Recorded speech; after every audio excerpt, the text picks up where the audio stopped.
Hello everyone. तो आज हम लोग क्लास 9th की न्यू एनसीईआरटी का चैप्टर नंबर फर्स्ट पढ़ेंगे, जिसका नाम है exploration entering the world of secondary science.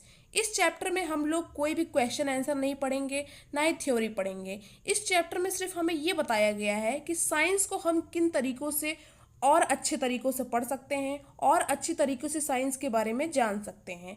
तो चलिए स्टार्ट करते हैं। एक्सप्लोरेशन एक्सप्लोरेशन का क्या मतलब होता है? एक्सप्लोरेशन का मतलब होता है किसी चीज़ को एक्सप्लोर करना, जानना। Entering the world of secondary science. अब हम लोग सेकेंडरी साइंस की दुनिया में चलेंगे। अब तक जो हमने क्लास 6, 7, 8 में पढ़ा वो प्राइमरी साइंस था। अब जो हम लोग क्लास 9th में पढ़ेंगे ये सेकेंडरी साइंस होगा, ठीक है। तो यहाँ पे इसीलिए चैप्टर का नाम रखा गया है exploration entering the world of secondary science, कि अब हम लोग एक्सप्लोरेशन करेंगे और सेकेंडरी साइंस की दुनिया में एंटर करेंगे क्लास 9 से। तो चलिए स्टार्ट करते हैं। अब देखिए इस पैराग्राफ में दिया गया है, इन द मिडल स्टेज। अपनी मिडल स्टेज में science invited you to be curious and observe the world closely. मतलब जब आप मिडल स्टेज में थे, जब आप 6, 7 और 8th क्लास में थे, तो साइंस ने आपको क्या किया? साइंस ने आपको इनवाइट किया था, जिससे आप दुनिया को और अच्छी तरीके से जान पाए। टू आस्क क्वेश्चन, उससे क्वेश्चन पूछ पाए उससे रिलेटेड चीज़ों से। And to find out how things work, और आप जान पाए कि कोई चीज़ कैसे काम करती है। इन आवर जर्नी, इस जर्नी में we discovered that science began with wonder and grew with careful experiment. इस जर्नी में हमें पता चलता है कि साइंस वंडर से भरा हुआ है, आश्चर्य से भरा हुआ है, and grew with careful experiment. और साइंस में केयरफुल एक्सपेरिमेंट्स के थ्रू हम जान सकते हैं कि कोई चीज़ क्यों होती है। We connected ideas across world of the living and non living. हमने पूरे वर्ल्ड में, है ना, पूरे वर्ल्ड में जो चीज़ें देखी, कुछ चीज़ें लिविंग थी, कुछ नॉन लिविंग थी, और उनसे कुछ न कुछ आइडियाज़ को कनेक्ट किया। As you now enter the secondary stage, जैसे आप अब सेकेंडरी स्टेज में एंटर करेंगे क्लास 9 से, this journey continues but with an emphasis on deep exploration. अब ये जर्नी आपकी कंटिन्यू रहेगी, साइंस को जानने की ये जर्नी आपकी कंटिन्यू रहेगी, बट डीप एक्सप्लोरेशन के साथ। मतलब अब डीप एक्सप्लोरेशन हम लोग करेंगे और डीप में किसी चीज़ को हम लोग जानेंगे कि ये कैसे होता है। Science is not only about what we knew. Science सिर्फ इतना नहीं होता है कि हम क्या चीज़ जानते हैं, but also about how we knew it. पर इसके ऊपर भी डिपेंड करता है कि साइंस को हम किस तरीके से जानते हैं। How observation led to measurement. कैसे किसी चीज़ को हम ऑब्जर्व करते हैं और फिर उसका माप करते हैं, मेजरमेंट करते हैं। How pattern are expressed using symbol and equation. किसी पैटर्न को हम कभी भी सिंबल या इक्वेशन की फॉर्म में कैसे हम लोग कन्वर्ट करते हैं। How models are build to represent complex system. कोई भी कॉम्प्लेक्स सिस्टम होता है, कॉम्प्लेक्स सिस्टम मतलब जो चीज़ बहुत ही ज़्यादा कॉम्प्लेक्स हो, सिंपल ना हो, उसको हम लोग मॉडल के थ्रू बना के, कोई मॉडल बना के कैसे समझते हैं। And how ideas are tested, है ना, किसी आइडियाज़ को कैसे टेस्ट किया जाता है। Offer revised and some time even discarded. और उस आइडिया को क्या किया जाता है? टेस्ट किया जाता है, रिवाइज किया जाता है, फिर से देखा जाता है, और अगर वो काम नहीं करता या खराब होता है तो उसको डिस्कार्ड भी कर दिया जाता है। In our secondary stage textbook of science exploration, we will look more closely, think more carefully, and find out how scientific ideas help us to make sense of nature, technology, and our place within them. अब इस class 9th की book से हम लोग जानेंगे, class 9th की book का क्या नाम है? एक्सप्लोरेशन। इस बुक के थ्रू हम जानेंगे कि कैसे हमारा जो साइंस होता है, जो साइंटिफिक आइडियाज़ होती हैं, वो कैसे कोई सेंस बनाती हैं, है ना। हमारी जो प्रकृति होती है, जो टेक्नोलॉजी होती है, वह कैसे काम करती है। To reflect the approach of this text book, the page number have been carefully thoughtfully designed and are framed by magnifying glass and a compass, है ना। तो कहता है इसी अप्रोच को दिखाने के लिए हमने इस बुक का जो पेज नंबर है उसको कैसे डिज़ाइन किया है? मैग्नीफाइंग ग्लास की तरह डिज़ाइन किया है और कंपास की तरह डिज़ाइन किया है ना। तो चलिए देखते हैं पेज नंबर कैसे डिज़ाइन हुआ है। तो जब आप लोग नीचे जाएंगे, देखेंगे अपना पेज नंबर, तो यहाँ पे आपको दिखेगा कि जो हमारा पेज नंबर है वो देखिए यहाँ पे क्या बना हुआ है, एक मैग्नीफाइंग ग्लास बना हुआ है ना। ये क्या होता है, एक मैग्नीफाइंग ग्लास होता है जो किसी चीज़ को बारीकी से देखने के काम आता है। जब हम किसी चीज़ को बारीकी से देखते हैं तो वो मैग्नीफाइंग ग्लास के थ्रू देखते हैं। और देखिए यहाँ पे पेज नंबर जो हमारा 3 है, यहाँ पे क्या बना हुआ है, एक कंपास बना हुआ है। कंपास क्या करता है, कंपास हमारा क्या करता है, किसी भी डायरेक्शन को, है ना, डायरेक्शन को बताता है, किसी चीज़ की डायरेक्शन को साइंस में। तो चलिए हम लोग देखते हैं आगे क्या कहता है। जब हम लोग देखेंगे तो यहाँ पे कहता है द मैग्नीफाइंग ग्लास सिंबलाइज, क्या सिंबलाइज कर रहा है, केयरफुल ऑब्जर्वेशन। जो हमारा मैग्नीफाइंग ग्लास है पेज नंबर पे, है ना, वो क्या सिंबलाइज कर रहा है, केयरफुल ऑब्जर्वेशन की, किसी चीज़ की हम लोग केयरफुल अच्छे तरीके से कैसे ऑब्जर्वेशन करते हैं। Noticing pattern and paying attention to what might otherwise be missed, है ना, किसी पैटर्न को हम लोग नोटिस करते हैं और अटेंशन पे करते हैं कि क्या क्या कोई चीज़ रह गई, कोई चीज़ मिस हो गई, है ना। The compass remind us to that exploration also need direction. ये जो कंपस है, कंपास है ना, तो ये जो कंपास है, ये कंपास क्या हमें बताता है कि डायरेक्शन बताता है किसी चीज़ की, कि कोई चीज़ अगर हम कर रहे हैं तो उसकी डायरेक्शन क्या सही है क्या गलत है। चूजिंग अप्रोप्रिएट मॉडल्स, है ना, एक अप्रोप्रिएट सही मॉडल चूज करने का काम आता है। आस्किंग राइट क्वेश्चंस, सही क्वेश्चन पूछने के काम आता है। Knowing the limit of where our ideas apply, और हमें पता चलता है कि हमारे जो आइडियाज़ होते हैं वो उनकी लिमिट क्या है और उनको हम किस जगह अप्लाई कर सकते हैं। Together they tell us exploration is in science is not wandering aimlessly but trying to make sense of our world with care and purpose, है ना। तो यहाँ पे पूरी की पूरी इन सारी चीज़ों को जो हमने पढ़ा, ये हमें क्या बता रहा है कि exploration in science is not wondering aimlessly, मतलब जो हम लोग साइंस को पढ़ के हम लोग वंडर करते हैं, किसी चीज़ को आश्चर्य करते हैं, है ना, वो एमलेसली नहीं होना चाहिए। एमलेसली मतलब ऐसा नहीं होना चाहिए कोई चीज़ हम वंडर कर रहे हैं और उसका कोई एम ही ना हो, पता ही ना हो कि ये चीज़ होती क्या है या क्यों होती है, but trying to make sense of our world with care and purpose, है ना। लेकिन साइंस क्या करता है, इस चीज़ को हमें सेंस बनाता है, समझाता है और अपनी जो दुनिया होती है ना इसका पर्पस बताता है, ठीक है। तो चलिए हम लोग अब आगे बढ़ते हैं। आगे हमारा दिया गया है the natural world is complex. जो हमारा नेचुरल वर्ल्ड होता है, प्राकृतिक दुनिया जो हमारी, ये बहुत कॉम्प्लेक्स है ना, बहुत उलझी हुई है। And studying it in full detail is often impossible. किसी भी चीज़ को, प्रकृति को, है ना, जैसे प्रकृति है हमारी, तो प्रकृति को आप पूरा एकदम डिटेल में नहीं पढ़ सकते हैं कि क्या क्या चीज़ें कैसे कैसे होती, ये इम्पॉसिबल है।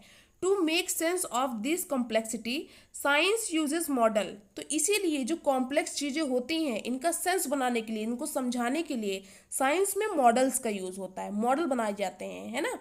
जैसे मॉडल को हम लोग कहते हैं नमूने बनाना, किसी चीज़ को नमूना बना के दिखाना। These are simplified way of looking at real system that focus only on what is most important for given question, है ना।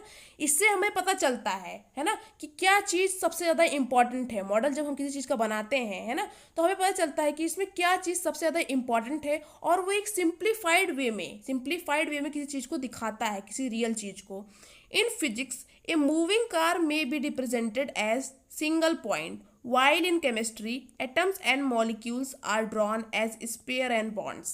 कह रहा है जैसे कि हम फिजिक्स में क्या करते हैं, कोई भी अगर कार मूव कर रही होती है तो हम उस पूरी कार को नहीं बनाएंगे, है ना, ऐसा नहीं कि हम उसकी पूरी कार को बनाने लगेंगे। हम उस कार को दिखाने के लिए एक सिंगल पॉइंट बना देंगे कि ये देखो ये कार है और ये कार यहाँ से मूव कर रही है ना, तो ये एक मॉडल हो गया। ऐसे ही केमिस्ट्री में एटम और मॉलिक्यूल को जब हम लोग ड्रॉ करेंगे तो हम लोग पूरा एटम या मॉलिक्यूल का पूरा स्ट्रक्चर नहीं ड्रॉ कर सकते, वो बहुत कॉम्प्लेक्स चीज़ है। तो उसके लिए हमने क्या किया है, एक स्पेयर बना के उसका मॉडल दिखा दिया कि जैसे हमने ऐसे स्पेयर बना दिया गोला सा और बोल दिया यही एटम है, ठीक है। In biology, cells are shown as diagram highlighting key parts, and in earth science, the earth may be treated as a smooth sphere layered into distinct region। ऐसे ही कह रहा है बायोलॉजी में जब हम लोग सेल के बारे में पढ़ते हैं तो सेल क्यों हम लोग कैसे पढ़ते हैं, क्या सेल की हर एक चीज़ों को एकदम डिटेल में पढ़ते हैं, एकदम अंदर से देखते हैं, नहीं। हम लोग क्या करते हैं, सेल का एक ऐसा सिंपल सा डायग्राम बना देते हैं और उसके जितने भी इंपॉर्टेंट हाईलाइटेड पार्ट्स होते हैं, है ना, उनको बना दिया जाता है। और ऐसे ही हमारी जो अर्थ साइंस होती है, अर्थ साइंस में जो हम लोग अर्थ के बारे में पढ़ते हैं, तो हम लोग पूरी अर्थ को नहीं बनाते हैं कि पूरी अर्थ कैसे दिखती है, किस तरीके से पूरा पूरा स्ट्रक्चर एकदम डिटेल में। अगर हम लोग पूरा अर्थ डिटेल में बनाने में आ जाएंगे तो अर्थ को हम लोग पूरा डिटेल में बना भी नहीं पाएंगे, है ना। तो उसको हम लोग क्या करते हैं, उसको हम लोग स्पेयर से, एक स्मूथ स्पेयर से ऐसे रिप्रेजेंट करते हैं कि ये हमारा अर्थ है। और उसके लेयर्स को ऐसे दिखा दिया जाता है कि यहाँ पे क्या है, क्रस्ट है, मेंटल है, कोर है, 3 लेयर होती हैं अर्थ में, ठीक है। Building such models involve making assumptions and deliberately ignoring certain details, है ना। जब हम इन मॉडल्स को बनाते हैं तो हम लोग क्या करते हैं, जो इम्पॉर्टेंट चीज़ें रहती हैं उनको शो करते हैं, है ना, और जो हमारी जो डिटेल वाली चीज़ें रहती हैं इनको इग्नोर करते हैं।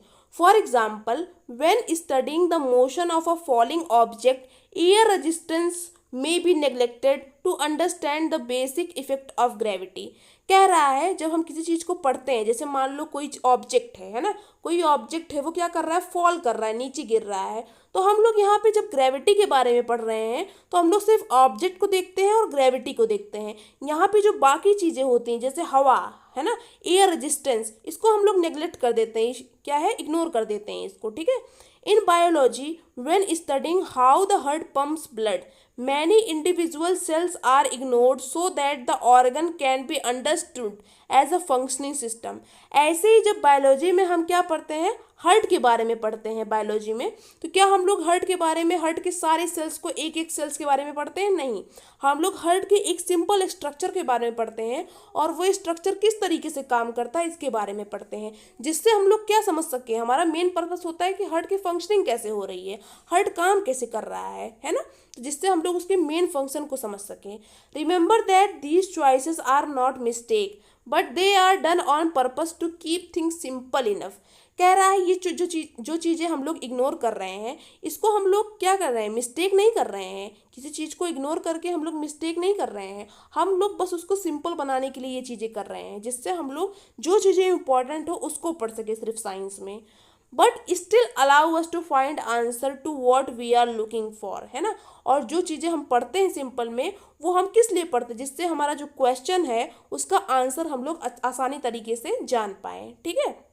अब यहाँ पे देखिए एक एग्जाम्पल दिया गया है 1.1, एक क्रिकेट शॉट के बारे में बताया गया है। इसमें क्या कहा गया है, think of a cricket ball, किसी क्रिकेट बॉल के बारे में आप सोचिए, बीइंग हिट फॉर अ 6, है ना, ऐसी क्रिकेट बॉल के बारे में आप सोचिए जो कि 6 है ना, जिसपे छक्का लगा हो। You want to make a simple model, अब आपको कोई कहे कि ये जो आपने 6 देखा, जो 6 लगा है ना, इसका एक सिंपल मॉडल बनाओ, एक ऐसा नमूना बनाओ जिससे आप दिखा सको कि एक छक्का लगा है, ठीक है। What details would you include, what would you ignore. अब बताइए आप जब इसको मॉडल बनाएंगे तो उसमें क्या चीज़ें आप बना के दिखाएंगे और क्या चीज़ें इग्नोर करेंगे। इसका आंसर दिया गया है, we must ask will the ball cross the boundary without hitting the ground first. तो सबसे पहले तो आप जब छक्के के बारे में सोचेंगे तो उसमें सोचेंगे कि जब हमारा 6 लगा है ना, जब हमने छक्का मारा बॉल से, तो क्या वो बॉल सबसे पहले जाके ग्राउंड पर टच हुई कि नहीं हुई। For this things like the brand of a ball bat, the color of the ball, the amount of the grass on the field will make no difference। तो जब आप उस चीज़ के बारे में सोचेंगे ना, बॉल के बारे में, और वहाँ पे 6 लगा, ठीक है, तो आप इस चीज़ के बारे में सोचेंगे कि जो हमारा बॉल था वो ग्राउंड पे हिट हुआ कि नहीं हुआ, है ना, तभी तो पता चलेगा कि चौका था कि छक्का था। लेकिन क्या आप इस चीज़ के बारे में सोचेंगे कि वो बैट किस ब्रांड का था, वो बॉल किस कलर का था, या वहाँ पे जो ग्रास थी वो कैसी थी, है ना, फील्ड में जो घास थी वो कैसी थी। इससे हमें कोई फ़र्क ही नहीं पड़ता है ना, इसका कोई मतलब ही नहीं है, इसका कोई सेंस ही नहीं बनता है। On the other hand, the mass of the ball, the speed, the direction which has been hit will be very important. लेकिन अगर आप ये सोचें कि बॉल का मास कितना रहा होगा, है ना, बॉल की स्पीड कैसे गई होगी, बॉल किस डायरेक्शन में गई है, ये तो इम्पॉर्टेंट है, ये चीज़ें इंपॉर्टेंट है। Air resistance, the spin of a ball, and the stitching of the threads at the seams have smaller effect that can be ignored in a simple model। और इसके अलावा जो एयर रेजिस्टेंस है, ball का spin होना है, उस पर जो थ्रेड्स हैं, है ना, थ्रेड्स जो उस पर धागे हैं, जो सिलाई हुई स्टिचिंग हुई है, ये सब चीज़ें इग्नोर की जा सकती हैं। As we build more and more complex model we add extra detail for greater accuracy. जैसे ही कह रहा है, जैसे आप कोई सिंपल मॉडल बनाते हैं तो सिंपल मॉडल में आपको जो चीज़ इंपॉर्टेंट रहेगी आप सिर्फ उस चीज़ों को मेंशन करेंगे। लेकिन अगर आप कोई कॉम्प्लेक्स मॉडल बना रहे हैं जो थोड़ा कॉम्प्लेक्स है ना, तो उसमें आप ज़्यादा डिटेल, एक्स्ट्रा डिटेल को ऐड करेंगे और उसमें ज़्यादा एक्यूरेसी रहेगी। एक्यूरेसी मतलब कि उसमें ज़्यादा प्रिसाइज चीज़ें रहेंगी, मतलब जितनी चीज़ें रहेंगी वो एकदम एक्यूरेट रहेंगी। अब यहाँ पे दूसरी एक्टिविटी दी गई है 1.1, लेट अस मॉडल। चलिए हम लोग क्या बनाते हैं, मॉडल का फॉर्मेशन करते हैं। तो देखिए यहाँ पे क्या दिया गया है, suppose you ride a bicycle. आप सपोज करिए कि आप एक साइकिल चला रहे हैं, from your school to your home, अपने स्कूल से लेके अपने घर तक आप एक साइकिल चला के जा रहे हैं। You want to model the time it takes to go home from school. अगर आपको कहा जाए चलिए अब इस जो आपने ये साइकिल चला के आप स्कूल से घर गए, इसका एक मॉडल बनाओ, इसको हम लोग एक मॉडल नमूना बना के दिखाओ और शो करो कि इसमें कितना टाइम लगा, ठीक है। What detail would you keep. तो आप अपने दिमाग में सबसे पहले क्या आएगा कि जब आपको मैं ये मॉडल बनाने को कहूँगी कि आप एक मॉडल बनाइए जिससे आप स्कूल से घर जा रहे हैं साइकिल से, और कितना टाइम लगा इसका आपको एक मॉडल बनाना है, तो सबसे पहले आपके दिमाग में क्या आएगा, what details could you ignore, और कौन सी ऐसी डिटेल्स होंगी जिसको आप इग्नोर करेंगे। Suggest why ignoring some details may actually be useful, और सजेस्ट करिए, बताइए कि कुछ चीज़ों को जो हम लोग इग्नोर कर रहे हैं वो ज़रूरी क्यों है इग्नोर करना। As you explore science more deeply, you will notice that it uses language in very careful and precise way. कह रहा है जैसे जैसे आप साइंस को पढ़ेंगे वैसे वैसे आप एक चीज़ नोटिस करेंगी कि जो साइंस की लैंग्वेज होती है वो बहुत ज़्यादा केयरफुल होती है और बहुत प्रिसाइज मतलब बहुत कम चीज़ों में बहुत ज़्यादा चीज़ें बताई जाती हैं। Many words that we use in everyday life such as force, work, cell और reaction have specific meaning in science। कह रहा है जैसे हम एवरीडे अपने रोज़ की ज़िंदगी में कुछ चीज़ों का यूज़ करते हैं, जैसे फोर्स बल के बारे में, एनर्जी ऊर्जा के बारे में, सेल के बारे में, या किसी रिएक्शन के बारे में, है ना, इनका साइंस में बहुत ज़्यादा एक स्पेसिफिक मीनिंग, बहुत इंपॉर्टेंट मीनिंग होता है। These meaning are often very specific because scientific ideas must be communicated clearly and ambitiously। है ना, कह रहा है जो साइंटिफिक आइडियाज़ होती हैं, है ना, ये जो हमारी चीज़ें होती हैं, फोर्स, वर्क, सेल, रिएक्शन, ये ज़्यादा इंपॉर्टेंट इसलिए भी हैं क्योंकि जो साइंटिफिक आइडियाज़ होती हैं इनके थ्रू इनका कम्युनिकेशन होता है, इन्हीं थ्रू हम साइंस को समझते हैं।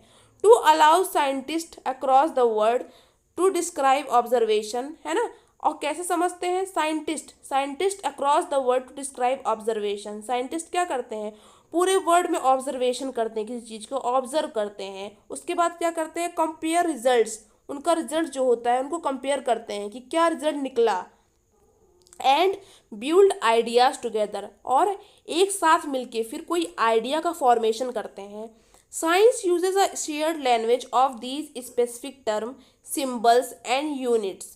Quantities such as mass, velocity, force, and electric current are represented by symbols like M, V, F, I, each associated with defined unit। कह रहा है जो साइंस होता है इसमें सिम्बल्स, यूनिट्स, टर्म्स की बहुत ज़्यादा वैल्यू होती है। जैसे क्वांटिटी, किसी क्वांटिटी को अगर आपको डिफाइन करना है, जैसे मास है, वेलोसिटी है, फोर्स है, इलेक्ट्रिक करंट है, अगर आपको इनको रिप्रेजेंट करना है, दिखाना है, तो इनके लिए कुछ सिंबल्स बनाए गए हैं साइंस में। जैसे मास का m होता है, वेलोसिटी को हम लोग v से रिप्रेजेंट करते हैं, फोर्स को f से रिप्रेजेंट करते हैं, और इलेक्ट्रिक करंट को I से रिप्रेजेंट करते हैं, ठीक है। अब इसके बाद यहाँ पे एक देखिए डब्बा दिया गया है जिसमें एक साइंटिस्ट के बारे में थोड़ा सा बताया गया है, इनके वर्क के बारे में बताया गया है, इसको भी हम देख लेते हैं।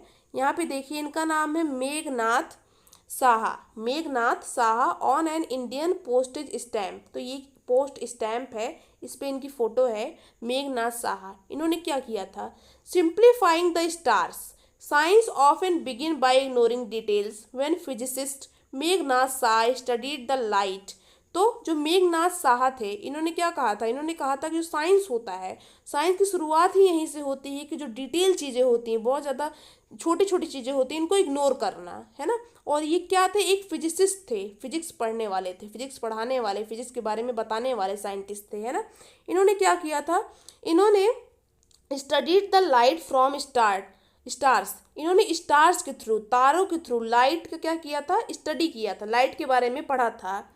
ही did not try to model every atoms, every reaction और every movement inside a star.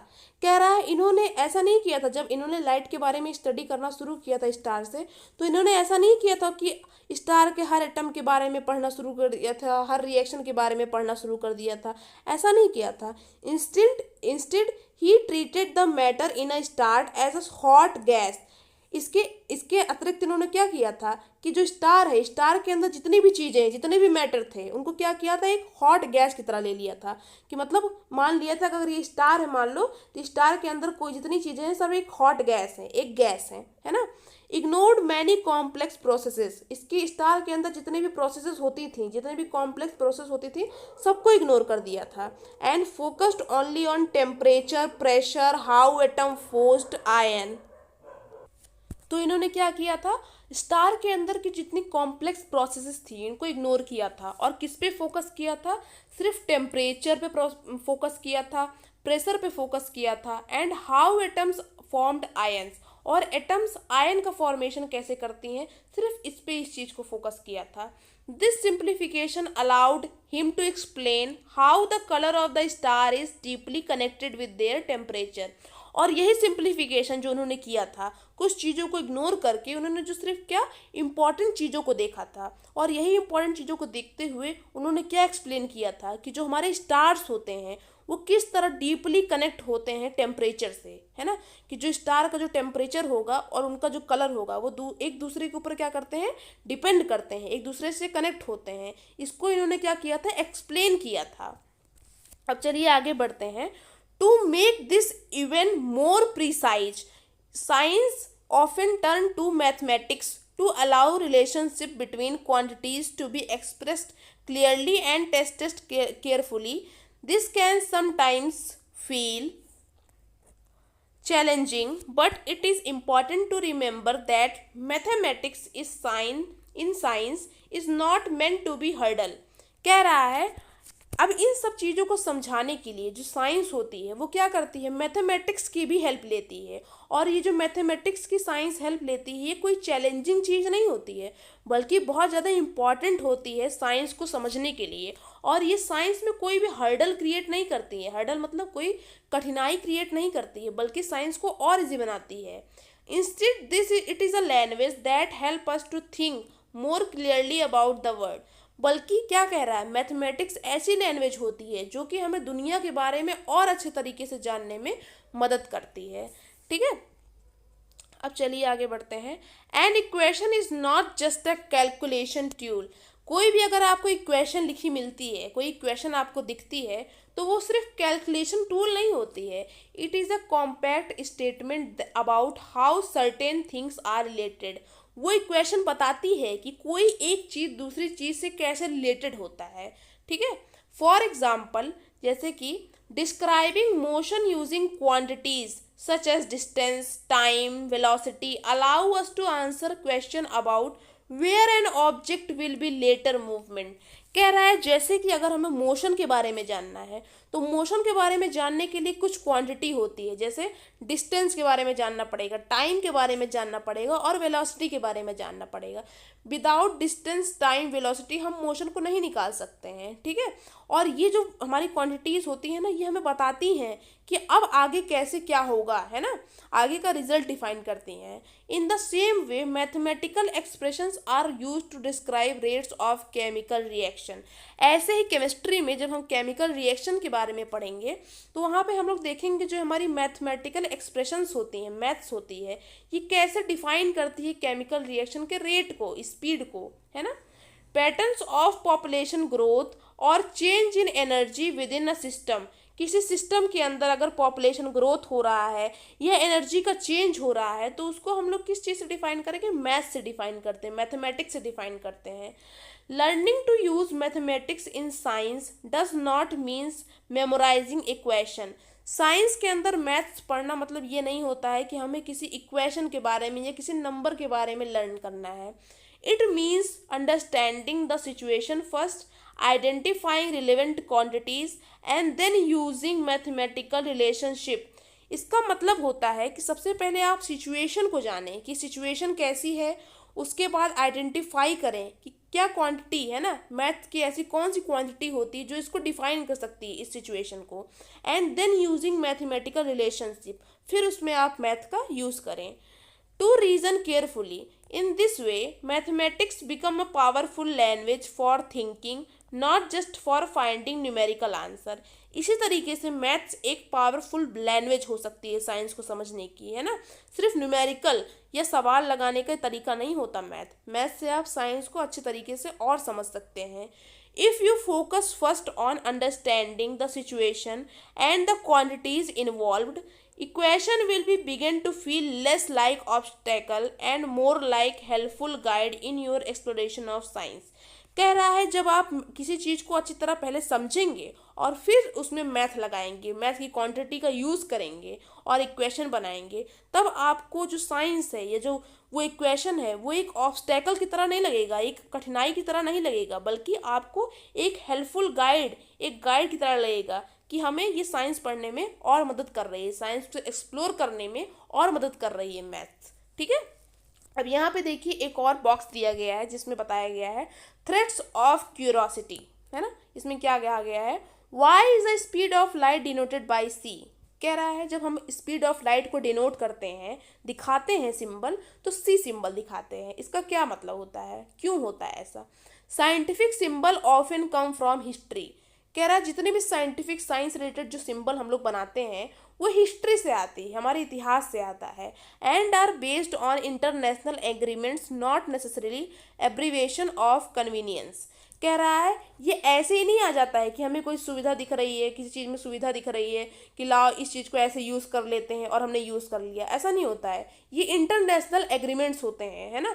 इसमें बहुत सारी कंट्रीज मिलती है और एग्रीमेंट करती है, और ये जो हमारी क्वांटिटी होती है ना जिसको हम लोग किसी सिंबल से डिफाइन करते हैं, वो एक कंट्री में जैसे एक कंट्री में होती है वैसे दूसरी कंट्री में भी सेम होती है। जैसे कि for example speed of light is usually denoted with the symbol C. जैसे कि स्पीड ऑफ लाइट को अगर आप सिंबल सी से डिनोट कर रहे हैं तो ये आया कहाँ से है, since it come from the Latin word celeritas, है ना। ये एक लैटिन वर्ड से आया है जिसका मीनिंग होता है स्पीड, जिसका मीनिंग क्या होता है, स्पीड होता है। Today the speed of light is one of the physical constant defined to be exactly 299792458 metre per second. आज कह रहा है जो हमारी स्पीड ऑफ लाइट होती है आज उसकी एक फिक्स वैल्यू होती है जिसको हम लोग कैसे डिफाइन करते हैं, 299792458 मीटर पर सेकेंड। मतलब स्पीड ऑफ लाइट इतनी होती है कि 299792458 मीटर चल सकती है एक सेकंड के अंदर, है ना। तो अब हम लोग आगे चलते हैं। Ready to go beyond. अब एयरप्लेन फ्यूल मिसकैलकुलेशन। यहाँ पे एक चीज़ आपको एक स्टोरी बताई गई है कि एक एयरप्लेन था और उसमें जो फ्यूल था उसका मिसकैलकुलेशन कैसे किया गया था और क्या हुआ था, है ना। In a well known incident, एक बहुत वेल नोन इंसिडेंट था। एक passenger aircraft ran out of a fuel mid flight due to a mix up in units. कह रहा है एक एयरक्राफ्ट था जो कि पूरा पैसेंजर से भरा हुआ था, है ना, यात्रियों से भरा हुआ था, और वहाँ पे क्या हुई, फ्यूल की कमी हो गई। हमारा जो एयरप्लेन चलता है ना, उसमें भी तो फ्यूल लगता है, तो वहाँ पे क्या हुई, फ्यूल की कमी हो गई। और वो कमी क्यों हुई, क्योंकि जब फ्यूल का कैलकुलेशन किया गया था, फ्यूल को जोड़ा गया था। जैसे आप कहीं अगर जाते हैं, है ना, घर से बाहर, तो अगर आप गाड़ी लेके जाते हैं तो आपको पता रहता है कि इसमें कितना तेल है, कितना फ्यूल है और कितना दूर तक चल सकेगा, है ना। वरना आप पहले जाते हैं फ्यूल क्या करते हैं, फिलअप करवाते हैं। ऐसे ही जब एरोप्लेन चलने वाला हो तो उसमें क्या होता है, फ्यूल लगता है और उसकी कैलकुलेशन की जाती है कि लगभग कितना फ्यूल लगेगा। तो ये फ्यूल का कैलकुलेशन गलत हो गया था। और क्यों गलत हुआ था, क्योंकि उसकी जो यूनिट थी उसको सही से नहीं लगाया गया था। देखो कैसे, the flight needed 22,300 kg fuel in total, है ना। तो हमारी जो फ्लाइट थी उसको 22,300 kg फ्यूल चाहिए था total, but the ground crew miscalculated the fuel required. लेकिन जो वहाँ के क्रू मेंबर्स थे प्लेन के, उन्होंने गलती से जो फ्यूल का कैलकुलेशन है वो गलत कर दिया था। Since they are used the density of fuel in pounds per litre rather than kilograms. उन्होंने क्या किया था, जो फ्यूल की डेंसिटी को मापा था, मेजर किया था, वो पाउंड्स में कर दिया था। पाउंड्स दूसरी यूनिट होती है ना, और करना किस में था, किलोग्राम में करना था, पर लीटर के हिसाब से। The aircraft was about 15,000 litre short of fuel, luckily could glide to an emergency landing, है ना। अब क्या होता है, वो जो एयरक्राफ्ट या एरोप्लेन हमारा जो रहता है, उसमें कितना फ्यूल की कमी हो जाती है, 15,000 लीटर फ्यूल की कमी हो जाती है। 15,000 लीटर फ्यूल उसमें कम पड़ जाता है। लेकिन लकीली, है ना, लकी होते हैं उन लोग कि क्या होता है, उनको इमरजेंसी लैंडिंग मिल जाती है और कहीं पे वो तुरंत इमरजेंसी में लैंड कर जाते हैं। विच डैमेज द एयरक्राफ्ट थो देयर वॉज नो कैजुअलिटी, है ना। कह रहा है इससे क्या होता है, इमरजेंसी लैंडिंग से जो हमारी एयरक्राफ्ट होती है वो थोड़ा बहुत तो डैमेज होती है, लेकिन कोई कैजुअलिटी नहीं होती, कोई डेड मतलब मरता नहीं है कोई वहाँ पे, ठीक है। Pounds and kilograms are very different. अब यहाँ पे देखो क्या हुआ, पाउंड्स और किलोग्राम आपस में दोनों बहुत डिफरेंट क्वांटिटी है। अगर आप यहाँ पे क्या समझाने की कोशिश कर रहा है इस कहानी से, इस कहानी ये समझाने की कोशिश कर रहा है कि अगर आप किलोग्राम्स की जगह पाउंड्स का यूज़ कर लेते हैं, है ना, दूसरी यूनिट का यूज़ कर लेते हैं, तो यहाँ पे देखिए कितनी भारी मिस्टेक हो सकती है। ये साइंस है। Using standard units SI everywhere avoid convergence and error. कह रहा है अगर जैसे कोई चीज़ है ना, उसकी एसआई यूनिट डिफाइन होती है, स्टैंडर्ड यूनिट डिफाइन होती है। अगर आप किसी चीज़ को कैलकुलेट कर रहे हैं और उसकी स्टैंडर्ड यूनिट में कैलकुलेट कर रहे हैं, तो आपकी जो गलती होती है वो बहुत कम होती है या होती ही नहीं है गलती, है ना। जैसे यहाँ पे एसआई यूनिट हमारी क्या थी, किलोग्राम्स थी, लेकिन उन्होंने कैलकुलेशन किस में किया था, पाउंड में किया था। अगर यही कैलकुलेशन उन्हें एसआई यूनिट किलोग्राम में किया होता तो उनकी कैलकुलेशन सही होती, ठीक है। अब चलिए आगे बढ़ते हैं। Threads of curiosity, why is the kilogram used everywhere. तो आपने देखा होगा हर चीज़ में हम लोग किलोग्राम किलोग्राम, केजी का यूज़ करते हैं। ऐसा क्यों हम लोग करते हैं। When we buy rice or vegetable, we expect a kilogram to mean the same amount everywhere। कह रहा है जब हम कहीं भी चावल खरीदते हैं या सब्जी खरीदते हैं, तो हम लोग क्या एक्सपेक्ट करते हैं, हम क्या सोचते हैं कि जो किलोग्राम है ना, वो किलोग्राम हर जगह सेम ही होगा, है ना। Imagine the confusion if we use different weight everywhere. सोचो अगर आपको ऐसा हो कि आप अपने शहर में किलोग्राम में सब्जी खरीद रहे हैं, आप दूसरे शहर में जाएं, वहाँ पे किलोग्राम में सब्जी ना दे के किसी दूसरी यूनिट में से आपको सब्जी दे, बोले किलोग्राम की जगह जैसे आप पाउंड यूज़ कर ले कि आप पाउंड में सब्जी लीजिए, और कहीं फिर आप जाइए फिर वहाँ पे ना किलोग्राम यूज़ करें ना पाउंड यूज़ करें, कुछ और अपना दूसरा यूनिट यूज़ कर ले, तो आपको कितनी ज़्यादा कन्फ्यूज़न हो जाएगी कि यहाँ पे ये यूनिट है और दूसरी जगह जा रहे हैं तो दूसरी यूनिट है सब्जी के लिए, है ना। Thankfully measurement are based on agreed international standards. कह रहा है थैंकफुली क्या होता है, जो हमारी मेजरमेंट्स होती हैं वो एकदम एग्जैक्ट फिक्स होती हैं, और कौन फिक्स करता है उनको, इंटरनेशनल स्टैंडर्ड द्वारा फिक्स होती हैं, जिसको अभी मैंने आपको बताया था एसआई यूनिट, है ना। एसआई यूनिट क्या होती हैं, इंटरनेशनल स्टैंडर्ड इनको कहा जाता है, इसका फुल फॉर्म होता है, और ये फिक्स होती हैं हर जगह। नॉट लोकल ऑब्जेक्ट और ओपिनियंस, ना कि लोकल के हिसाब से। मतलब ऐसा नहीं होता कि आप कहीं जाएंगे वो अपने हिसाब से आपको, अगर आप मांगे 1 दर्जन केला तो आपको 12 केला की जगह कहीं पे 2 केला दे देंगे, 1 केला दे देंगे, ऐसा नहीं होता। वहाँ पे क्या होती है, हर जगह हमारी जो क्वांटिटी होती है या जो हमारी यूनिट होती है वो फिक्स होती है ना। Standard unit allow scientific result to be compared and ensure fairness in daily life and trade.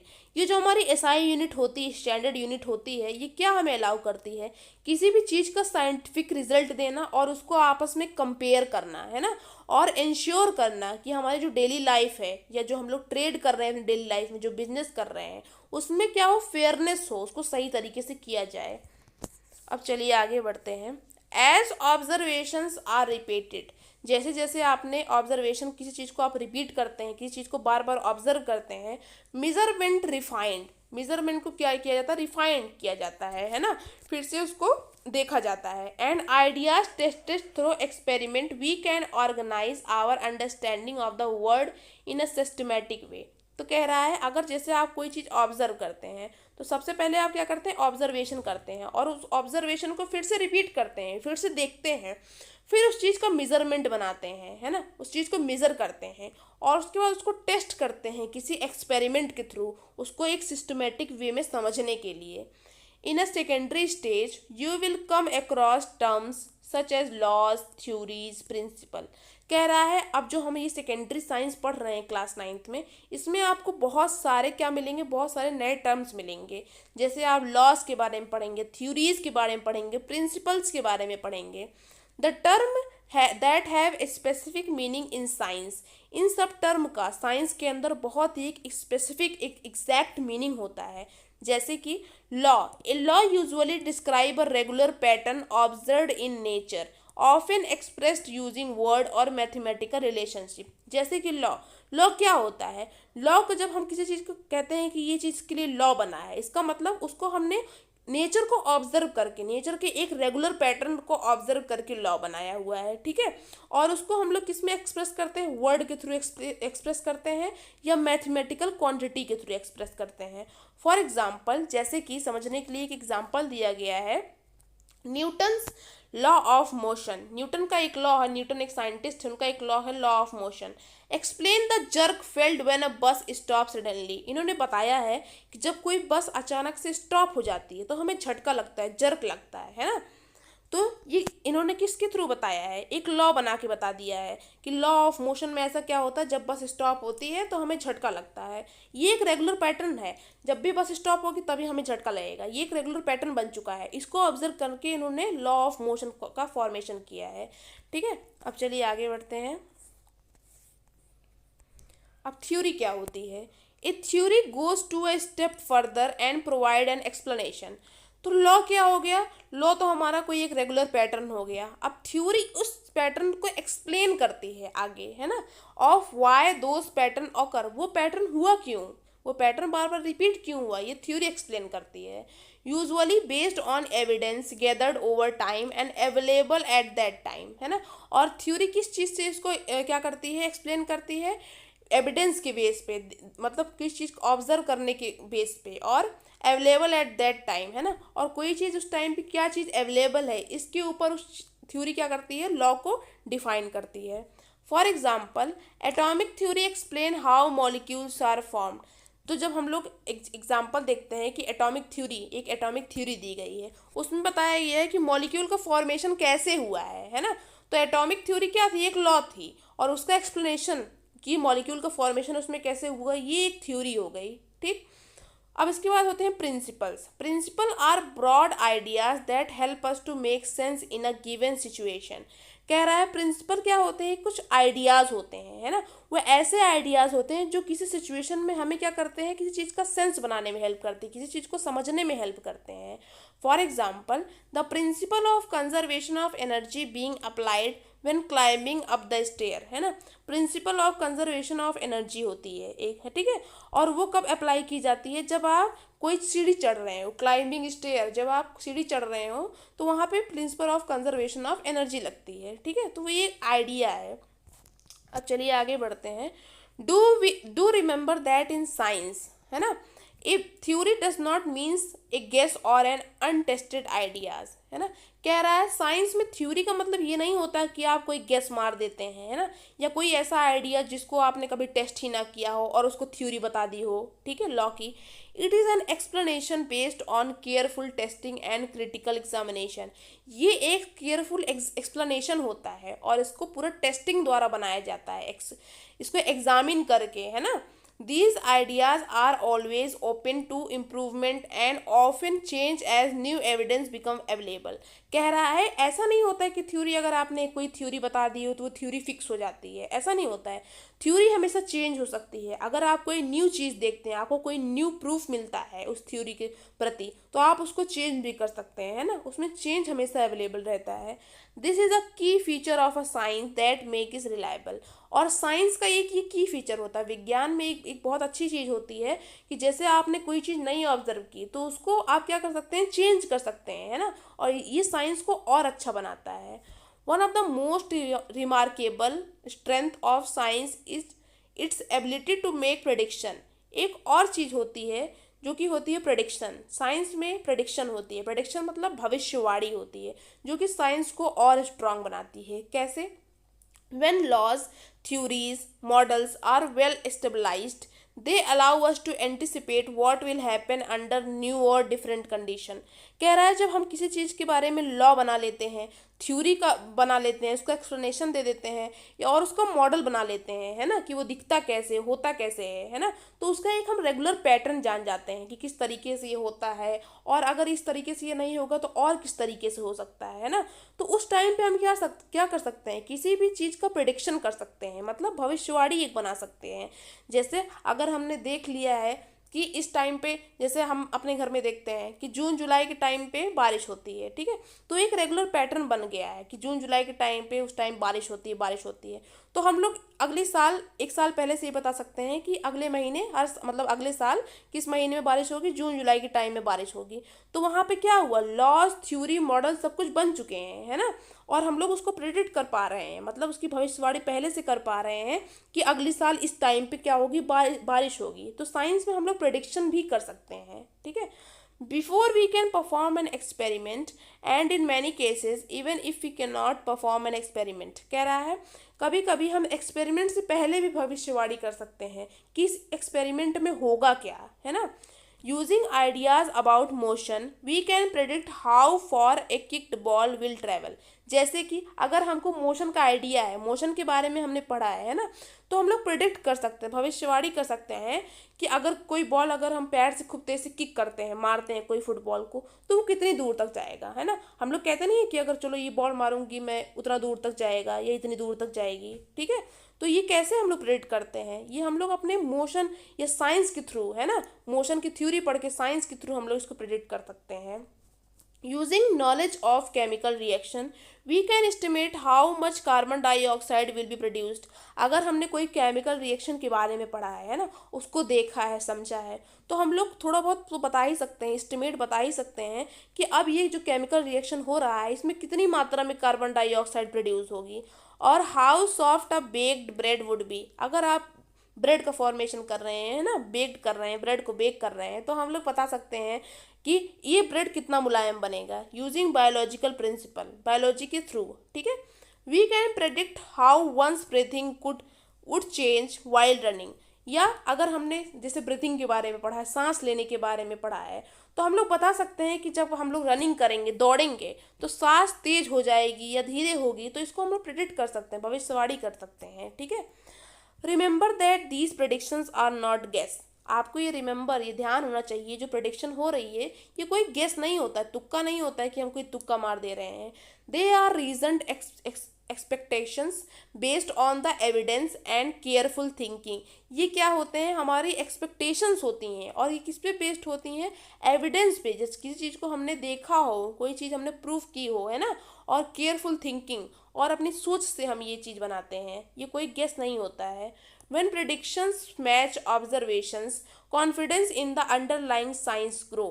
जब हमारी प्रिडिक्शन और हमारी ऑब्जर्वेशन, है ना, दोनों मैच कर जाती हैं, तो एक कॉन्फिडेंस आ जाता है जो कि साइंस को ग्रो करने में मदद करता है, अंडरस्टैंड करने में मदद करता है। जैसे आपने कोई प्रिडिक्शन की, कोई भविष्यवाणी की, है ना, और जब आपने उसका एक्सपेरिमेंट किया और उसको ऑब्जर्व किया और वो दोनों आपस में मैच कर गए, तो ये क्या करता है, ये साइंस को और डीपली समझने में हमें हेल्प करता है और एक कॉन्फिडेंस बिल्ड करता है हमारे अंदर। But even more important, when they do not, scientists re-examine their assumptions, models and measurements। लेकिन अगर मान लो वो दोनों मैच नहीं करती, हमारी प्रिडिक्शन या ऑब्जर्वेशन मैच नहीं करती हैं, तो उस टाइम पे साइंटिस्ट क्या करते हैं, साइंटिस्ट उस ऑब्जर्वेशन को, है ना, फिर से क्या करते हैं, जो उनके अजम्पशन बनाए रहते हैं, प्रिडिक्शन की रहते हैं, उसको फिर से एग्जामिन करते हैं, फिर से देखते हैं कि इसमें क्या रह गया, है ना, उसके मॉडल को देखते हैं, उसके मेजरमेंट को देखते हैं, कहीं मेजरमेंट में गलती तो नहीं हो गई। इन this way prediction is a powerful tool that drive further exploration and a deeper understanding of the world. इसी तरीके से हम भविष्यवाणी करके, है ना, ये चीज़ के बारे में पहले से सोच के, प्रिडिक्ट करके, और उसको क्या कर सकते हैं, एक्सप्लोर कर सकते हैं, उसके बारे में और जान सकते हैं, ठीक।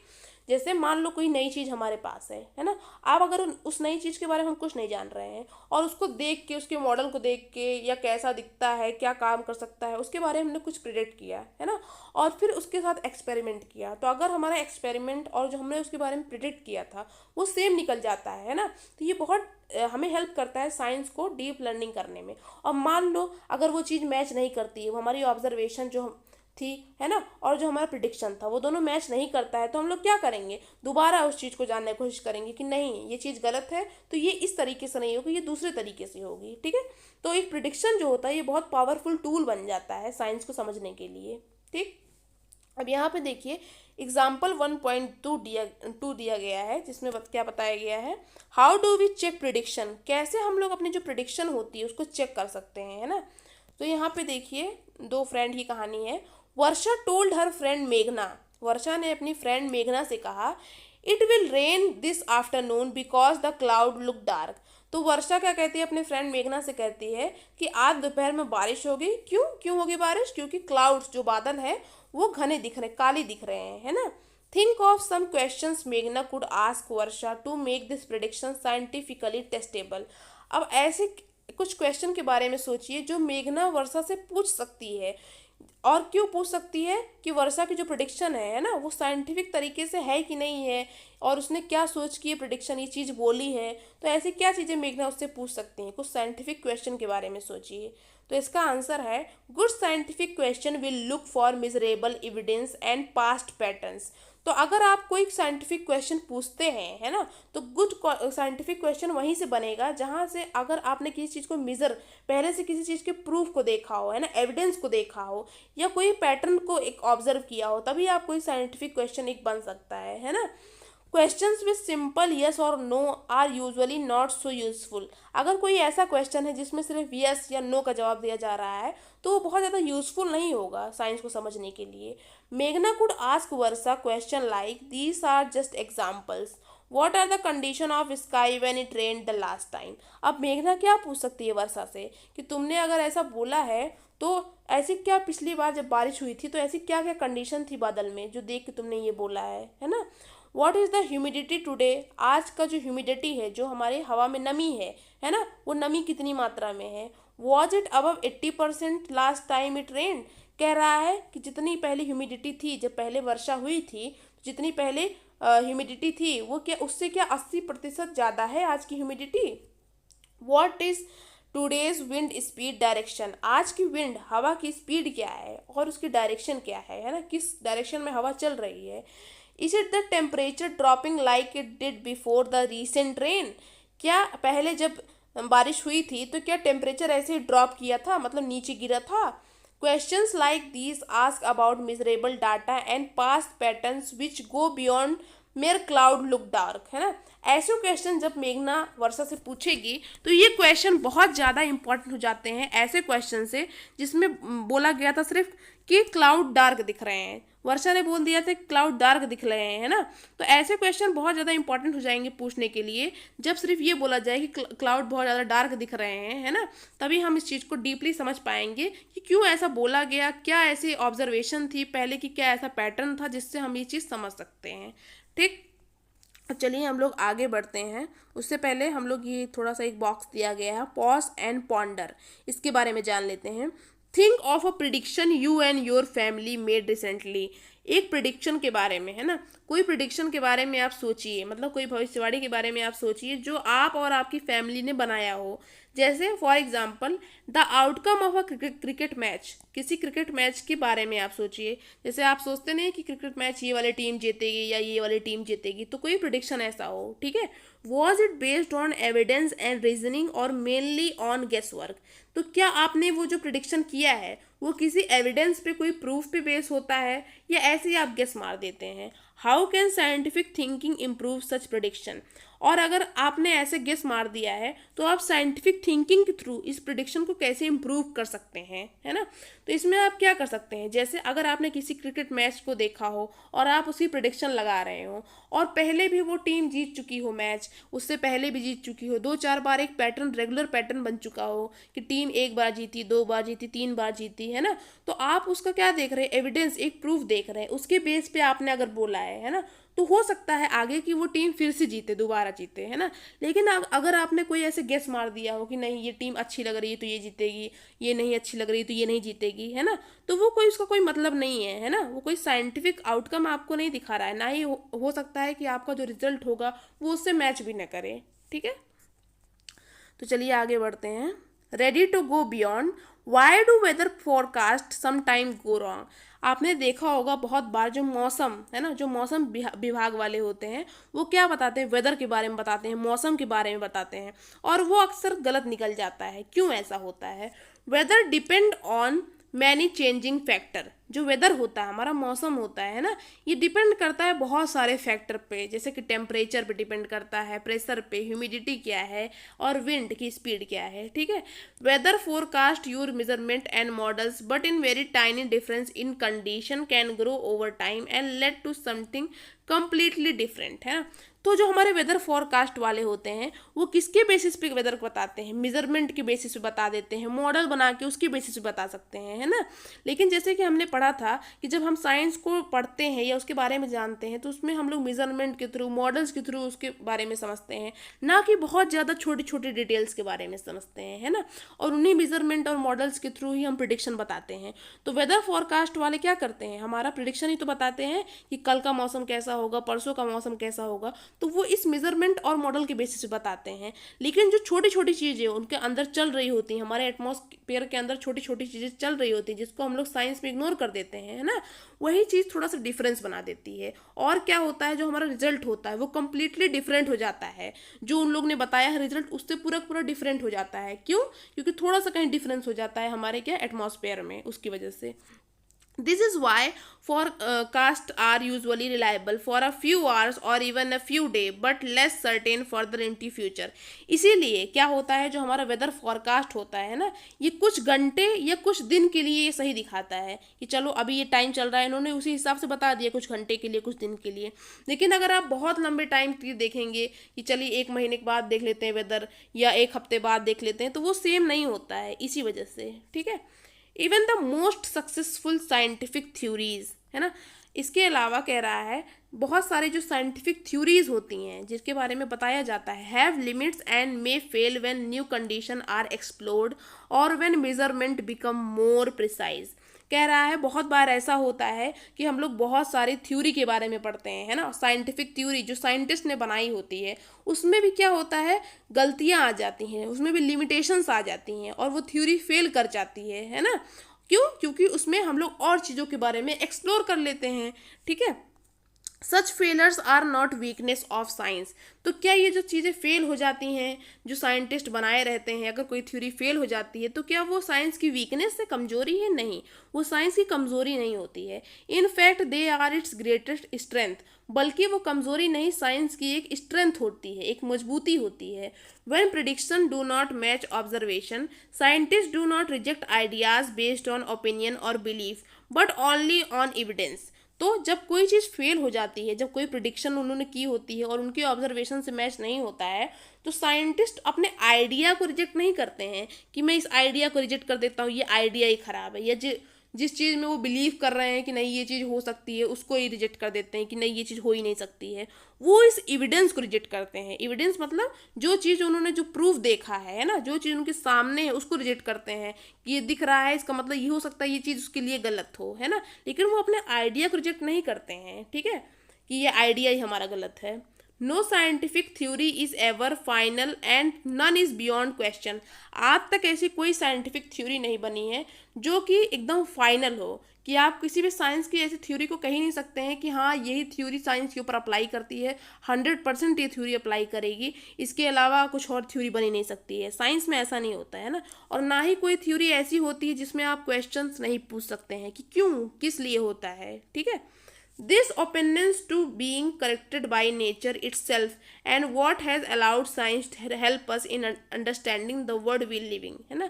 और ये जो चीज़ें होती हैं साइंस की, ये जो ओपननेस है, खुलापन है ना, ये क्या होता है, साइंस की अंडरस्टैंडिंग को बढ़ाता है। और ये जो गलतियाँ होती हैं ये कौन करेक्ट करता है? हमारा नेचर करेक्ट करता है, हमारी प्रकृति करेक्ट करती है, ठीक है। अब चलिए आगे बढ़ते हैं। थ्रेड्स ऑफ क्यूरोसिटी यहाँ पे दिया गया है, checking viral claim on social media is eating food harmful during eclipse. अब देखिए यहाँ पे हम लोग एक क्लेम करते हैं, है ना, अपने घर पे हम लोगों ने सुना होगा, जब कोई एक्लिप्स मतलब जब कोई ग्रहण लगता है तो कहते हैं खाना नहीं खाना चाहिए, खाना खाना बहुत हार्मफुल होता है, ठीक है। तो चलिए इसको साइंस के तरीके से हम लोग क्या करते हैं, चेक करते हैं। A commonly circulated claim is that food should not be eaten during an eclipse because it become harmful. हमने बहुत बार सुना होगा कि हमें खाना नहीं खाना चाहिए एक्लिप्स में, है ना, ग्रहण जब लगे तो खाना नहीं खाना चाहिए, है ना। क्यों? क्योंकि बहुत ज़्यादा हार्मफुल हमारी बॉडी के लिए हो जाता है। This proof come from asking simple scientific question. अगर इसको आपको प्रूफ करना है ना, तो आप बस थोड़ा सा साइंटिफिक क्वेश्चंस पूछ लीजिए। जैसे an eclipse is just an play of shadow. जो हमारा ग्रहण होता है वो कोई बहुत बड़ी चीज़ नहीं होती है, वो सिर्फ शैडो होती है, परछाई होती है। What physical change occur during an eclipse. अगर आप पूछेंगे कि क्या कोई फिजिकल चेंज होता है, कोई चीज़ चेंज होती है, कि कोई स्ट्रक्चर चेंज होता है एक्लिप्स में, है ना। Dust temperature change significantly. क्या टेम्परेचर अचानक से गिर जाता है हमारा, है ना। जो हमारा एयर का एटमॉस्फेयर का टेम्परेचर होता है, क्या वो डाउन हो जाता है या बहुत वो बढ़ जाता है, चेंज हो जाता है। Does food go bad if it left in a shadow. क्या अगर हम अपने खाने को उस शैडो में, उस परछाई में रख देंगे, क्या वो खाना खराब हो जाएगा। You will conclude that no physical, chemical, biological mechanism support such a claim. आप जब ये चीज़ें क्वेश्चन पूछेंगे, है ना, कि ग्रहण में खाना क्यों नहीं खाना चाहिए, जब आप ये क्वेश्चन पूछेंगे तीनों, तो आपको पता चलेगा कि ना ही कोई फिजिकल चेंज होता है ना, हमारे किसी इन्वायरमेंट में, ना ही कोई केमिकल चेंज होता है और ना ही कोई बायोलॉजिकल चेंज होता है इन्वायरमेंट में। ठीक है, तो ये कि जो क्लेम करते हैं लोग कि ग्रहण में खाना नहीं खाना चाहिए होता है, ये हार्मफुल होता है ना, ये क्या होता है, गलत होता है साइंस के हिसाब से। अब चलिए आगे बढ़ते हैं। As you continue your journey through science in grade 9th and 10th, you will gradually develop habit of thinking that are useful far beyond the classroom. कह रहा है जब आप साइंस के बारे में क्लास 9th and 10th में पढ़ेंगे तो आपको एक हैबिट हो जाएगी सोचने की, है ना, जो कि आपके क्लासरूम से बाहर आपको कोई चीज़ सोचने पे मजबूर करेगी। जैसे कि सिर्फ आप किताब तक सीमित नहीं रह जाएंगे, है ना, आपके दिमाग में कुछ ऐसी चीज़ें भी चलेंगी जो कि आप अपने क्लास से बाहर भी सोच सकते हैं, कि जो क्लास में पढ़ाया जा रहा है वही नहीं, उसके अलावा भी कुछ चीज़ों को सोच सकते हैं। A helpful strategy is to find, understand the situation being studied, then identifying the quantities that matter, and finally make a rough estimated to check whether an answer makes sense। कह रहा है अगर आपको किसी चीज़ को पढ़ना है, अंडरस्टैंड करना है, तो उसकी सबसे अच्छी सिचुएशन होती है कि सबसे पहले उसको आप स्टडी करें, उसके बारे में जानें, उसके बाद उसकी मतलब उससे रिलेटेड कोई क्वांटिटी का फॉर्मेशन करें, है ना, और उसके बाद क्या करें, एक रफ एस्टिमेट बनाएं, उसके बारे में रफली एक कोई एस्टिमेट बनाएं कि हाँ ये ऐसे हो सकता है इस तरीके से। ठीक है, तो कोई रफ एस्टिमेट बनाएं और फिर देखिए कि ये जो उसका आंसर आपने ढूंढा है, जो आंसर आपके दिमाग में आ रहा है, उसका कोई सेंस बन रहा है, कोई मीनिंग बन रहा है क्या। Exact value are not always necessary, especially in the early stage of reasoning. Often an approximate estimate is enough to tell us whether a result is reasonable और इम्पॉसिबल। कह रहा है साइंस में ज़रूरी नहीं है कि अगर आप कोई चीज़ निकाल रहे हैं, कोई वैल्यू निकाल रहे हैं, वो एकदम एग्जैक्ट ही हो, है ना, कोई ज़रूरी नहीं है। अप्रॉक्स एस्टिमेट भी हो सकता है, ठीक है, आस पास भी हो सकता है, और जो रिजल्ट होता है वो इम्पॉसिबल या रिजनेबल नहीं होता है। ठीक है, learning to estimate help you build intuitions, detect errors and develop confidence in your thinking. जब आप किसी चीज़ को एस्टिमेट करना चालू करते हैं, अप्रॉक्स में समझना चालू करते हैं ना, तो इससे आपका एक कॉन्फिडेंस बिल्ड होता है, चीज़ों को आप समझते हैं, है ना, और गलतियों को भी आप समझ सकते हैं, पकड़ सकते हैं। Science values careful reasoning perhaps much more than accurate calculation, है ना। कह रहा है साइंस हमारा ज़्यादा फोकस करता है केयरफुल रीजनिंग पे, है ना, इसके अलावा एक्यूरेट कैलकुलेशन के अलावा साइंस हमारा एक केयरफुल रीजनिंग पे हमारा ज़्यादा फोकस करता है ना, कि ये चीज़ें हो कितनी सकती हैं। जैसे अगर हम किसी चीज़ को समझ रहे हैं साइंस में, है ना, तो हम लोग कहते हैं अप्रॉक्सीमेट इतना हो सकता है ना, हमें ये नहीं होता है कि हमें एग्जैक्ट वैल्यू इसकी पता हो, उसकी अप्रॉक्स वैल्यू भी पता हो, तो हमारे लिए बहुत ज़्यादा हेल्पफुल होता है साइंस में। ठीक है, अब चलिए आगे बढ़ते हैं। Ready to go beyond, how much rice would feed a family of 4 for a month. कह रहा है कि अगर कोई 4 लोग की फैमिली है तो एक महीने में कितना राइस वो फीड करेगी, कितना राइस खा सकती है ना, इसका एक एस्टिमेट बनाना है। To make a rough estimate, तो इसका एक रफ एस्टिमेट बनाने के लिए assume that all their calorie need come from rice alone, है ना, तो ऐसा अज्यूम करो कि उनकी बॉडी में जितनी कैलोरी जा रही है सब राइस के द्वारा ही जा रही है ना, चावल के द्वारा ही जा रही है। An average adult need about 2000 to 2500 kilo calories, है ना, per day Find out how many calories 100 gram of uncooked rice provide when cooked and use this to estimate the daily requirement for the family. तो कह रहा है कि come from a rice alone and average adult need about, कह रहा है जो एक एवरेज एडल्ट होता है ना, एक जो एवरेज एडल्ट होता है, एक जो बड़ा इंसान होता है, उसको 2000 से लेके 2500 किलो कैलोरीज हर दिन चाहिए होती हैं. तो आपको क्या फाइंड आउट करना है, how many calories 100 gram of uncooked rice provide, कि 100 ग्राम अनकुक्ड राइस मतलब कच्चे चावल में, 100 ग्राम कच्चे चावल में कितनी कैलोरीज होंगी, है ना. When cooked and use this estimate the daily requirement for a family. तो आपको यहाँ पे एस्टिमेट लगाना है कि 100 ग्राम कच्चे चावल में कितनी कैलोरी होंगी और उसको जब हम कुक करेंगे तो उसमें कितनी कैलोरीज रहेंगी, उस हिसाब से एस्टिमेट लगाना है आपको. The aim is not to get an exact number. यहाँ पे हमें कोई एग्जैक्ट नंबर नहीं पता करना है कि इतनी कैलोरी एकदम एग्जैक्ट नंबर में पता चल जाए, but to check whether the answer makes sense as 100 gram for a month is clearly too little while a few tons is far too much. लेकिन हमें यहाँ से एक अंदाजा लग जा रहा है कि 100 ग्राम 4 लोग की फैमिली के लिए तो कम पड़ जाएगा, है ना. और अगर हम इसको टन्स में ले लेते हैं, टन में ले लेते हैं तो बहुत ज़्यादा पड़ जाएगा. Such estimation help connect science to everyday question about food and resource and shows why approximate reasoning is an important scientific skill. कह रहा है इसी एस्टिमेशन के थ्रू, है ना, साइंस में हमें पता चलता है कि किसी भी चीज़ को, है ना, कैसे हम लोग एस्टिमेशन के थ्रू समझ सकते हैं, है ना, और कैसे इसको आसान बना सकते हैं और एक इम्पॉर्टेंट साइंटिफिक स्किल अपने अंदर डेवलप कर सकते हैं. ठीक है, अब आगे चलिए, आगे क्या कह रहा है.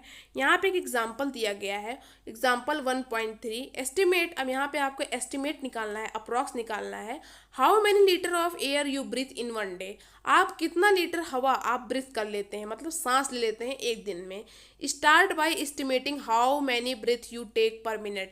अगर आपको पूरे दिन का निकालना है तो सबसे पहले आपको 1 मिनट का निकालना पड़ेगा, है ना, कि आप 1 मिनट में कितनी हवा को क्या कर रहे हैं, ब्रीथ कर ले रहे हैं. ठीक है, and the volume of one breath. और पता करना पड़ेगा कि आप एक ब्रीथ में, एक सांस में कितनी वॉल्यूम, है ना, कितनी मात्रा में हवा अंदर ब्रीथ कर रहे हैं. Your aim is not to find an exact answer but a reasonable estimate, है ना. आपका एम जो होता है वो आपको यहाँ पे एग्जैक्ट आंसर कोई नहीं फाइंड करना है कि कितना हम लोग हवा अपने अंदर, कितना लीटर हवा अपने अंदर कर ले रहे हैं, ना. यहाँ पे एक आपको अप्रॉक्सीमेट एस्टिमेट फाइंड करना है कि लगभग कितना कर सकते हैं या कितना हो रहा है. ठीक, तो चलिए आगे बढ़ते हैं, आंसर देखते हैं. At rest we take 20-15 breath in a minute. कह रहा है अगर हम जब रेस्ट करते हैं तो एक ब्रेथ में, एक सांस में 12-15 बार हम लोग सांस लेते हैं. And there are 60 × 24. ठीक है, तो एक मिनट में हमारे होते क्या होते हैं, 60 सेकेंड्स होते हैं. तो 60 सेकेंड × 24 कर दो, है ना, तो लगभग हमारे क्या आ जाएगा, 1440 मिनट इन अ डे.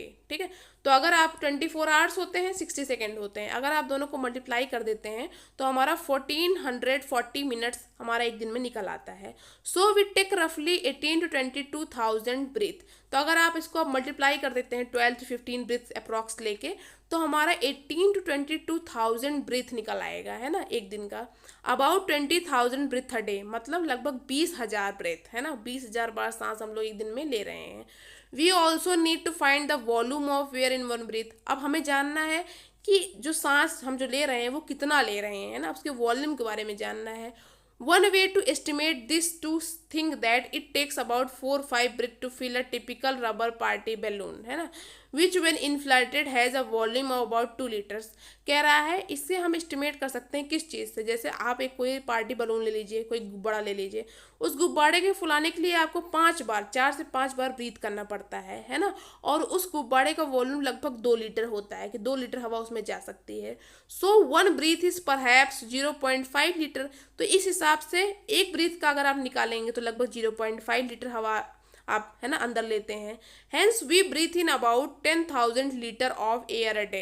तो इस हिसाब से अगर आप कैलकुलेट करेंगे पूरे दिन का तो लगभग 10,000 लीटर एयर आप पूरे दिन में क्या करते हैं, ब्रीथ करते हैं. ठीक है, now it is hard to see if it this estimate is reasonable और नॉट।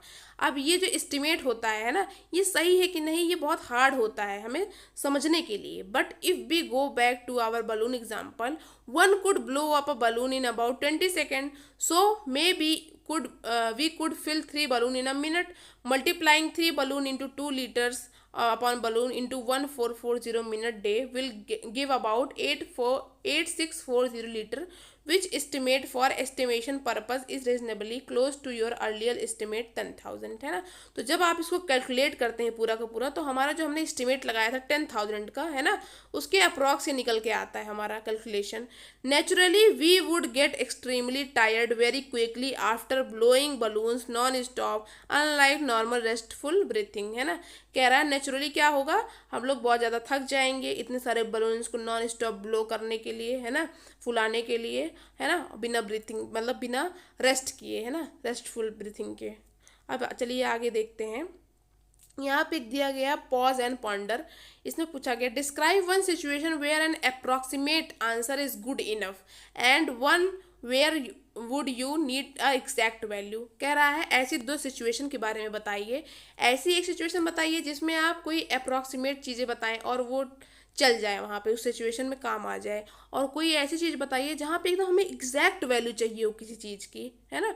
तो चलिए जैसे हम लोग अप्रॉक्सीमेट अगर बताते हैं, लगभग बताते हैं, तो जैसे मान लीजिए हम किसी पार्टी में जा रहे हैं, है ना, या हमने खुद ही कोई पार्टी ऑर्गेनाइज की, हमारे फ्रेंड लोग आए हैं, ठीक है। तो उस फ्रेंड लोग जब आते हैं तो हम लोग क्या करते हैं, अगर कोई चीज़ ऑर्डर करना होता है खाने के लिए, तो हम लोग कहते हैं कि चलो अप्रॉक्स मतलब 10 to 20 पैकेट्स हम लोग ऑर्डर कर लेते हैं। तो वहाँ पे हमारा अप्रॉक्स से काम चल गया, है ना, कि 10 से 20 पैकेट हमने क्या किया, अप्रॉक्स में ऑर्डर कर लिया। तो यहाँ एक सिचुएशन ये हो गई। लेकिन अगर जैसे मान लो एग्जैक्ट वैल्यू की सिचुएशन कहाँ आएगी, जैसे आप कोई डॉक्टर है ना, तो डॉक्टर अगर आपको दवाई देना है तो उसको एकदम एग्जैक्ट वैल्यू पता होनी चाहिए कि आपको कितनी मात्रा में क्या दवाई देनी है। वो ऐसे गेस नहीं मार सकता है, अप्रॉक्सीमेट नहीं कर सकता है कि हाँ आपको इतनी दवाई दे देते हैं अपने मन से गेस लगा के, ऐसा नहीं होता है। उसको एक एग्जैक्ट अप्रॉक्सीमेट वैल्यू नहीं, एकदम एग्जैक्ट वैल्यू पता होनी चाहिए, ठीक है। तो यहाँ पे 2 सिचुएशंस हो गई। अब चलिए आगे बढ़ते हैं। After grade 10 you will decide to study science. It will be divided into branches like physics, chemistry, biology and earth science, and even in grade 9th and 10th chapter you will focus on some of these areas। कह रहा है अगर आप 10th के बाद science पढ़ने के लिए डिसाइड करते हैं तो आप देखेंगे साइंस को अलग अलग ब्रांचेस में डिवाइड कर दिया जाएगा। Physics, chemistry, biology, earth science, सब में अलग अलग पार्ट में साइंस को डिवाइड किया जाएगा। और 9th and 10th क्लास में भी आपने क्या इस चीज़ पे, फिजिक्स, केमिस्ट्री, बायोलॉजी पे हमें इस एरिया में हमने फोकस किया है। We have highlighted some of the exciting things you may learn about in a next level of boxes. However, do remember that natural world does not have any such boundaries। कह रहा है जो हमारे natural word होता है ना, उसमें ऐसी कोई बाउंड्रीज नहीं होती हैं। जैसे हम लोग साइंस में कोई बाउंड्री फिक्स करते हैं, ये चीज़ ऐसी होती है, ऐसी नहीं हो सकती है। लेकिन जो हमारा नेचुरल वर्ड होता है ना, वो एक्सेप्शन से भरा हुआ है। उसमें बहुत सारी चीज़ें ऐसी हो सकती हैं जो कि साइंस में ना डिफाइन हो। These divisions are made by us to only help organize knowledge. They are not independent of each other, है ना। क्या कह रहा है कि हमने साइंस को फिजिक्स, केमिस्ट्री, बायोलॉजी में डिफाइन तो कर दिया है ना, लेकिन इसका मतलब ये नहीं है कि फिजिक्स अलग चीज़ है, केमिस्ट्री अलग चीज़ है, बायोलॉजी अलग चीज़ है। सब कुछ मिला के एक साइंस का ही पार्ट है। ये एक दूसरे से कोई इंडिपेंडेंट नहीं है, not independent. Most of the real world problems today, such as understanding climate change, developing medicines, designing sustainable technologies, require ideas from several disciplines together. Science also connect naturally with mathematics, technology, art and social science, है ना। तो जैसे कि जैसे जैसे हमने real world की problem को आजकल देखते हैं, समझते हैं, क्लाइमेट को समझते हैं, मेडिसिन के बारे में पढ़ते हैं, है ना, सस्टेनेबल डेवलपमेंट के बारे में पढ़ते हैं ना, तो साइंस जो हमारा होता है ऑल्सो कनेक्ट नेचुरली। ये नेचुरल तरीके से कनेक्ट होता है हमारा मैथ के साथ, टेक्नोलॉजी के साथ, आर्ट के साथ, सोशल साइंस के साथ। To make sense of the world fully we need to connect multiple ways of knowing, expressing ideas, each enriching the others, है ना। और इस वर्ड को समझने के लिए, सेंस करने के लिए हमें एक दूसरे से कनेक्ट होके, है ना, नॉलेज को क्या होगा समझना होगा, है ना, और एनरिच करना होगा, अपने नॉलेज को बढ़ाना होगा, ठीक है। अब यहाँ पे एक पॉज और पॉन्डर और दिया गया है। जिसमें बोला गया है choose a real life object, है ना, कोई एक ऑब्जेक्ट लो, रियल लाइफ ऑब्जेक्ट, जैसे कि एक प्रेशर कुकर या मोबाइल ले लो, और a problem may be a traffic jam near your school, है ना, या कोई प्रॉब्लम एक उठा लो, making a sketch listening the what kind of ideas from physics, chemistry, biology, earth science और मैथमेटिक्स आर इन्वॉल्व्ड। अब उसमें सोचो कि जैसे आपने प्रेशर कुकर ले लिया, तो प्रेशर कुकर के बारे में सोचो कि यहाँ पे फिजिक्स कहाँ लग रही है, केमिस्ट्री कहाँ लग रही है, बायोलॉजी कहाँ लग रही है ना, मैथ कहाँ लग सकती है। So how at least two branches of science connect with your example, और इसमें दिखाओ कि साइंस की लगभग 2 ब्रांच है ना, साइंस के अभी हमने 3 ब्रांच 4 ब्रांच के बारे में पढ़ा, जैसे physics, chemistry, biology, earth science, है ना, तो इसमें दिखाओ कि 2 ब्रांच, लगभग 2 ब्रांच साइंस की क्या हो, इसमें कनेक्ट हो आपके एग्जाम्पल में। ठीक है, अब चलिए आगे बढ़ते हैं। Ready to go beyond, how does a mask really work, एक मास्क, जो एक मास्क होता है ना, वो एक कैसे वर्क करता है, इसके बारे में जानेंगे। Solving real problems require knowledge from several branch of science, अगर हमने साइंस की कोई रियल नॉलेज, है ना, होगी, है ना, मतलब अगर हमें कोई रियल प्रॉब्लम साइंस की सॉल्व करनी होगी तो उसे हमें साइंस का पूरा नॉलेज होना चाहिए उसके बारे में, हर ब्रांच की साइंस की। ठीक है, ड्यूरिंग कोविड-19 pandemic we all used mask for safety, जब हमारा कोविड-19 कोरोना का टाइम चल रहा था तो हम सब लोग क्या होते थे, मास्क पहनते थे सेफ्टी के लिए, जैसे कि इस फिगर में दिया हुआ है। Understanding how a mask work require concept of physics, अगर आप हम मास्क के बारे में समझेंगे कि मास्क कैसे काम कर सकता है ना, तो उसमें हम लोग समझेंगे ये फिजिक्स का एक क्या है, थ्योरी है, फिजिक्स इसको डिफाइन करता है। ठीक है, particle motion and electrostatic attraction के बारे में पढ़ेंगे। केमिस्ट्री में मतलब मास के अंदर केमिस्ट्री कहाँ से आ जाती है, property of polymer and fibres, जिस फाइबर से ये बना है, जिस पॉलीमर से ये बना है ना, ये केमिस्ट्री के अंदर आ जा सकता है। Biology, science and behaviour of virus, अब बायोलॉजी कहाँ आएगी, जो हमारा कोविड-19 में जो कोरोना वायरस था, है ना, वो बायोलॉजी के अंदर आ जाएगा, मतलब वायरस को हम लोग बायोलॉजी के अंदर स्टडी करेंगे। And mathematics, modelling air flow and filtration efficiency, है ना, और जो हमारी फिल्ट्रेशन उस टाइम चल रहा था, है ना, एयर फ्लो, फिल्ट्रेशन, ये सब मैथमेटिक्स के अंदर आ जाती हैं। ठीक है, अब चलिए आगे बढ़ते हैं। Finally as we have mentioned in every text book, जैसे कि हमने हर मतलब पेज में मेंशन किया, हर टेक्स्ट बुक में मेंशन किया है, science is not just a collection of fact, equation और एक्सपेरिमेंट, साइंस सिर्फ कोई फैक्ट रटना नहीं होता है, ना ही कोई इक्वेशन को समझना होता है, ना किसी एक्सपेरिमेंट को समझना होता है। It is a human activity shaped by curiosity, creativity, collaboration, careful questioning. ये साइंस क्या होता है, साइंस एक क्यूरियोसिटी होती है, हमारे अंदर एक जिज्ञासा पैदा करती है, क्रिएटिविटी पैदा करती है, कोलैबोरेशन, किसी चीज़ को कोलैब करना, मिलाना, और केयरफुल क्वेश्चनिंग, मतलब किसी चीज़ को हम लोग केयरफुल तरीके से ऑब्जर्व करें और उससे क्वेश्चन उससे रिलेटेड पूछें, है ना। It grow as people ask question, test ideas, share results and learn from mistake, science का ग्रोथ होता है जब लोग क्वेश्चन पूछते हैं, टेस्ट करते हैं किसी चीज़ को, उसके रिजल्ट को शेयर करते हैं और उससे कुछ सीखते हैं उन गलतियों से। Science develop over time through the work of many individual across different culture and generation, science धीरे धीरे हमारा डेवलप हुआ है, इसमें बहुत लोगों का योगदान रहा है ना, किसी एक लोग ने साइंस को डेवलप नहीं किया है, बहुत सारी जनरेशन्स लगी हैं, बहुत सारे लोग आए हैं जिन्होंने साइंस की कुछ कुछ चीज़ों के बारे में हमें बताया है। Even if you do not choose to study science beyond class grade 10th, scientific thinking will be very important in whatever you do, कह रहा है अगर आप क्लास 10th के बारे में 10th के बाद अगर आप साइंस नहीं भी पढ़ते हैं, कोई और स्ट्रीम लेते हैं, है ना, तब भी आपकी जो डेली लाइफ होगी, आपका जो जीवन होगा, वो उसमें बहुत सारी साइंटिफिक चीज़ें इन्वॉल्व होंगी। It help you to understand the technology that surrounds you and help you to evaluate information critically and make sense of the world you live in, है ना, ये आपको समझाएगा टेक्नोलॉजी के बारे में, है ना, अंडरस्टैंड कराएगा और आपको इवेल्युएट करेगा, इन्फॉर्मेशन के बारे में बताएगा, किसी चीज़ का जो हमारी दुनिया होती है ना उसके बारे में सेंस बनाएगा, उसके बारे में बताएगा डिटेल में science. As you begin this stage of exploration, science invite you to not to only learn about the world but also learn how we are trying to understand it, है ना।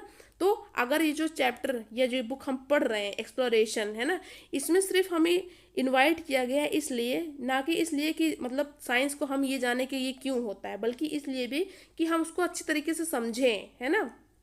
Embark on your journey of discovery, looking carefully through the magnifying glass of evidence guided by the compass of curiosity, happy exploring, है ना।